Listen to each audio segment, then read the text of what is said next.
말씀을 사모하는 마음으로 이 자리에 함께 하신 성도님들을 진심으로 환영합니다. 십수년 전에 대총회에서 부흥과 개혁이라고 하는 주제를 가지고 교회의 변화를 주장했을 때 그때 실천적인 차원에서 매일같이 교우들이 안교 교과의 말씀을 연구하는 것을 권장했었습니다.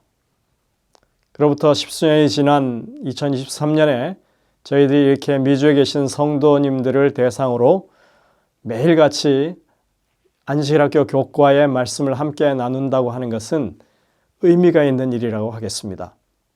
이런 일들을 통해서 정말 교회의 부흥과 개혁이 일어나는 그런 시작점이 되기를 간절히 소망합니다. 이제 오늘 순서를 시작하면서 함께 기도하도록 하시겠습니다. 하늘에 계신 아버지 하나님, 저희에게 성령의 음성을 들려주시고 성령이 강력히 역사하셔서 참으로 남은 교회가 이 시대를 향한 바른 기별을 몸소 실현해 나가는 그러한 역사가 일어날 수 있도록 주님께서 우리를 이끄시고 우리의 심령 가운데 더욱 믿음을 굳게 하여 주시옵소서. 오늘도 주의 말씀을 펴겠사오니 성령의 역사하심이 듣는 모든 사람들 그 마음속에서 함께 하여 주시옵기를 예수님의 이름으로 간절히 기도드립니다. 아멘. 오늘 저희들이 연구하는 제목은 예수님의 승리를 받아들임이라고 하는 것입니다. 예수님께서는 이 땅에서의 봉사를 마치시면서 자신의 승리가 우리의 것이 될 것임을 천명하셨습니다. 요한복음 16장 33절에 이렇게 말합니다.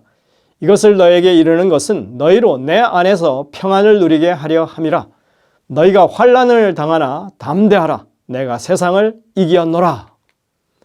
이것은 주님께서 세상을 이미 이겼다고 선언하신 선언문입니다.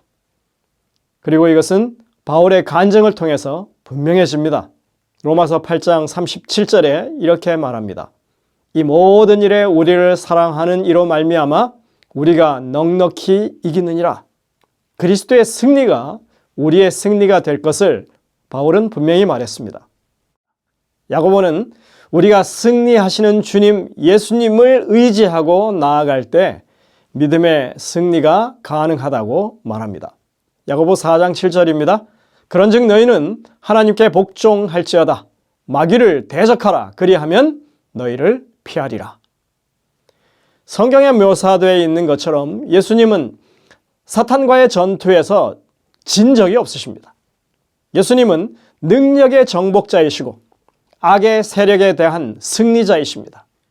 우리는 예수님께서 사탄의 시험을 이기셨다고 믿고 있습니다. 그렇지만 그것은 그리스도의 승리를 우리의 승리로 받아들이는 것과는 전혀 다른 것입니다.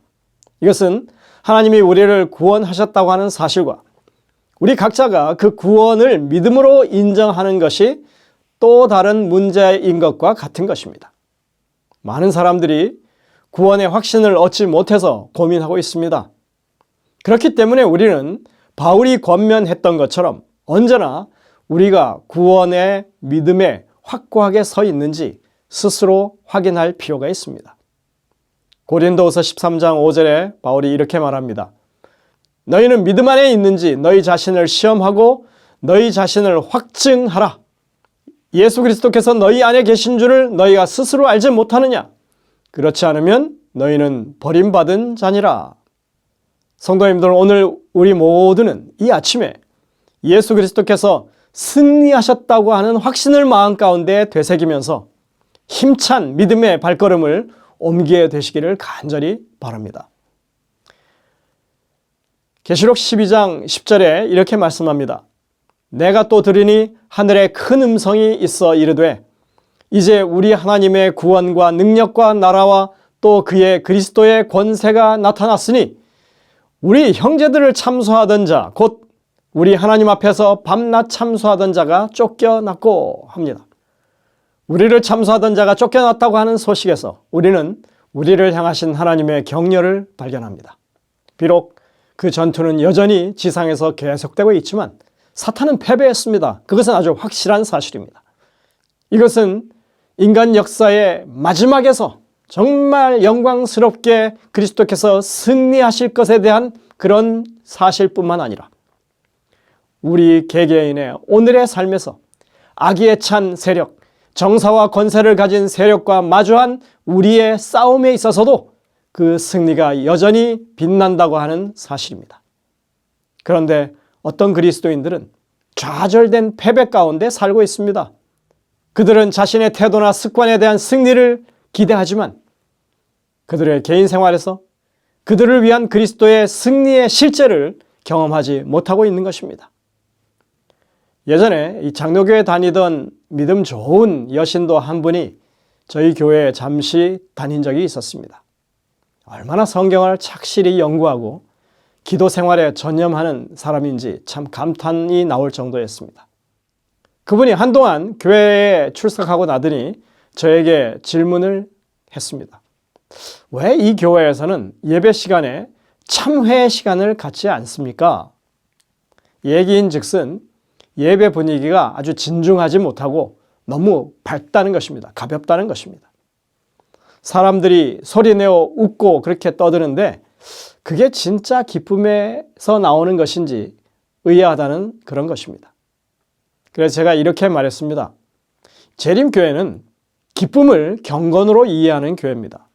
구원의 기쁨과 죄 용서의 기쁨, 승리함의 기쁨, 동행의 기쁨이 그 삶에 배어 있는 것이 참 하나님 백성의 모습이라고 그렇게 가르칩니다.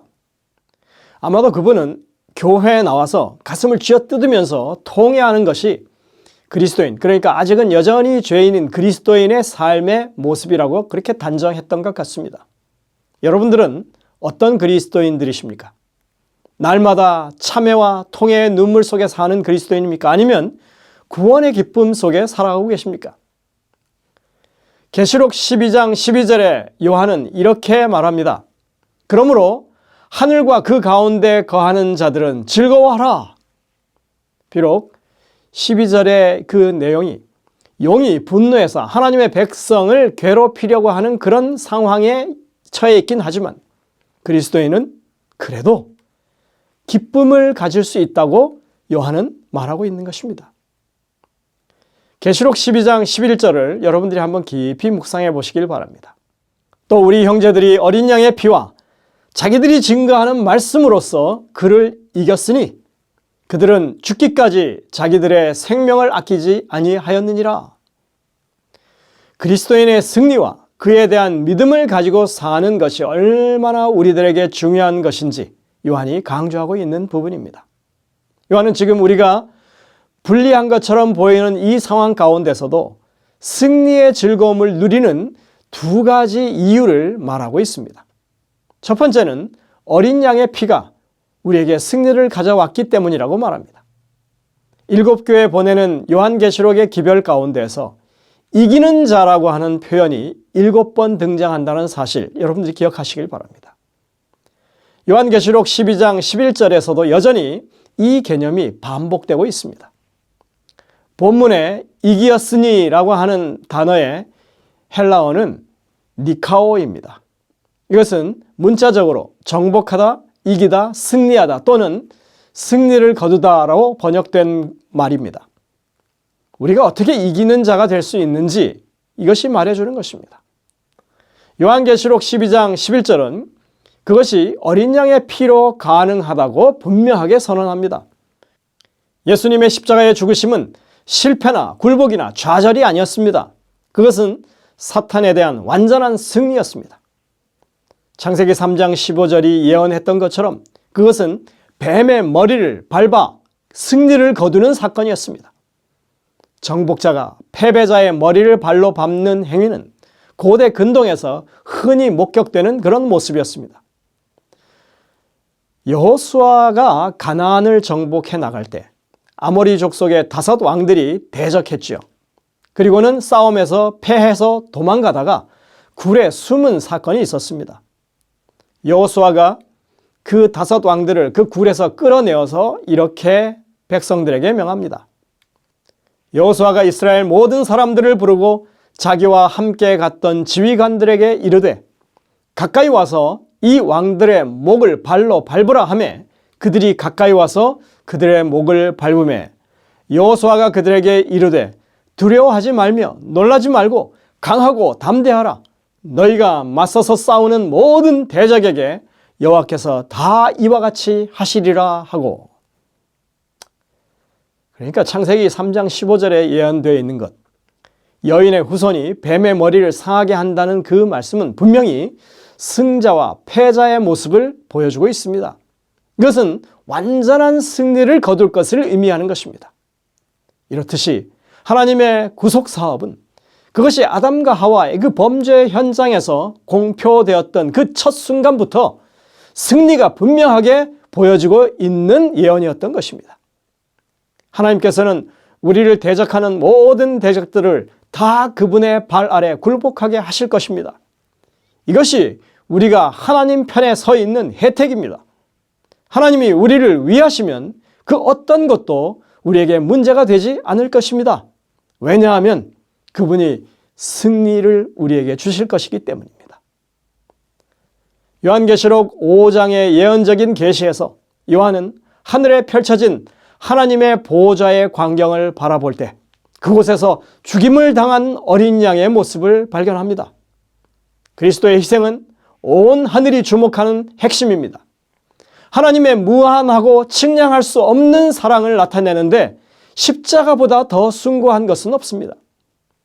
그리스도께서 우리를 위해 하신 일을 믿음으로 받아들일 때 우리가 진 죄의 채무는 모두 사라져버리고 하나님 앞에 온전하게 설 수 있는 것입니다. 와이세 표현처럼 죄를 전혀 짓지 않은 것처럼 우리가 하나님 앞에 서게 되는 것입니다. 우리의 죄는 용서받았고 우리 형제를 참수하던 자는 쫓겨났다고 지금 말씀하고 있습니다. 얼마나 큰 축복입니까? 우리는 우리 자신의 공로 때문이 아니라 우리를 대신해서 십자가에서 치르신 그리스도의 희생 덕분에 승리를 얻게 되고 구속받고 그리고 구원받는 것입니다. 계시록 12장 11절이 말하는 승리의 기쁨을 누리는 두 번째 이유는 자기들이 증거하는 말씀으로 이겼기 때문입니다. 하나님의 말씀은 강력한 공격 무기입니다. 성령의 검, 하나님의 말씀은 영적 싸움에 있어서 가장 효과적인 병기입니다. 그것은 혼과 영과 마음의 생각과 뜻을 예리하게 찔러 쪼개기까지 한다고 했습니다. 그러나 여러분들, 이것은 나와 대적하는 상대방에게 하나님의 말씀을 가지고 치명상을 입히라는 말씀이 아닙니다. 이것은 하나님 앞에서 우리 자신을 자꾸 내세우도록 하는 사단의 유혹을 맞서서 우리를 굴복시키기 위한 도구로 그렇게 쓰라고 하는 것입니다. 우리가 이 말씀에 의지하는 한 우리는 승리할 수 있습니다. 이것이 예수님의 가르침입니다. 주님은 우리가 믿음으로 하나님의 말씀 위에 굳건하게 서기를 바라십니다.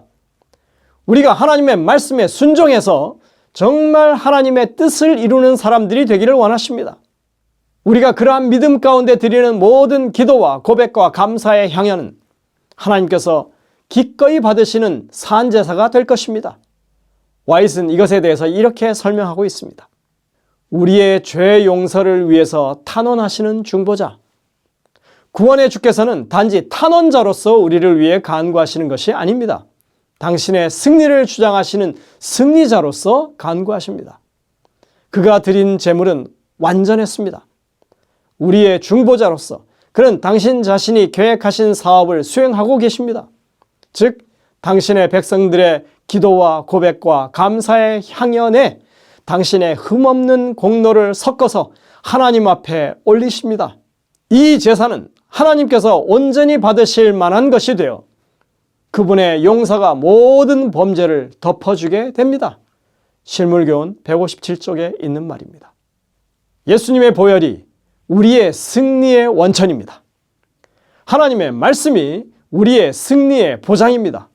우리가 이러한 믿음을 갖도록 주님은 하늘 성소에서 지금도 탄원하고 계십니다. 주님의 승리를 믿음으로 쟁취하는 오늘 하루가 되시기를 간절히 바랍니다. 기도하시겠습니다. 하늘에 계신 아버지 하나님, 주님이 승리하시고 사단을 물리치셨습니다. 이러한 현실이 우리 삶의 현실이 될 수 있음을 우리가 확고히 믿을 수 있도록 도와주시고 그리스도의 피를 의지하고 하나님의 말씀에 대한 분명한 믿음을 가지고 그 승리를 우리의 것으로 삼을 수 있도록 오늘도 우리의 삶에 역사하여 주시옵기를 예수님의 이름으로 간절히 기도드립니다. 아멘.